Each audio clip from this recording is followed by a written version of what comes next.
What's up guys, in this video we're going to show you how to sexualize the conversation with humor, and this can be done either over text or in person. We're going to walk you through a series of examples so you can see exactly how to make the convo sexual while making the girl laugh at the same time.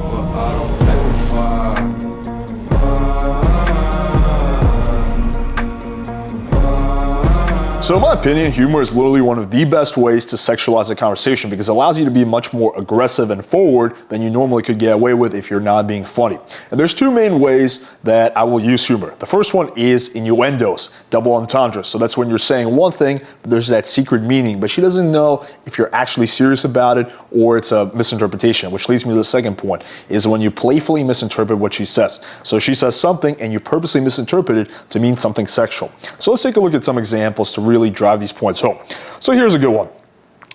So this chick, we're talking, I asked her, do you like wine? She's like, I'm actually not a fan, or maybe I haven't tasted one that I like yet. So here I make a little bit of an innuendo. I say, oh, I bet I could find something for you to taste that you like. Obviously implying my penis, but I'm not actually saying that. So she's like, wait, did he really mean that? Did he not? But if she gives me shit about it, I can be like, no, what are you talking about? I was talking about wine, right? So it also gives you that plausible deniability. She's like, go for it, I don't mind tasting new drinks. I don't really know if she just chose to ignore it or it flew over her head, but either way, I move on. Here's another good one. So I send this chick a meme of like Santa, and it's like when Santa cut out carbs, got divorced and went on Tinder. Pretty funny meme. And she's like, are you Santa in this scenario, cut out carbs and went on Tinder? And here I make a little play on words. I say, well, I do like my ho-ho-hos, right? Implying that she's one of my hoes in a loving, playful way. And she's like, was this all a setup for that reply? I'm like, no. Here's another good one. So I asked this chick if she likes wine. She's like, I enjoy sweet wines. They tend to make me sleepy. So I say, oh, I'm sure I can find a way to keep you awake, implying sex, right, without actually saying that. Now, if I had said, oh, I can keep you awake by fucking you really well, I would have been dead in the water. Unless she's super DTF, she'd have been like, excuse me. But because I imply without actually saying that, it allows me to get away with it. So she's like, cocaine? Question mark, just kidding. I'm not a fan. But she gets my point across without me actually having to say it. Here's another good one. So we're talking about my dog. I send her a picture. I say, just hang out with this guy. She says, oh, he's very cute. I say, thanks. He says he's excited to meet you. She's like, haha, I bet he said that. And here I say, yeah, I hope you like it rough. Right? So it's a little play on words, double entendre. Obviously, I'm talking about rough, like, liking it rough, without actually saying that, right? And she's like, then I'm excited to meet him too. So quite often when the girl is not completely sold, when you sexualize with humor, she won't directly, reboot you, but she'll also will not completely acknowledge it. She'll just play along. She'll just keep the conversation going, right? But it subliminally paints the flag that, okay, this is going to be a sexual conversation. Here's another good one. This is one of Indian P's. So they're talking about, they're just fucking around.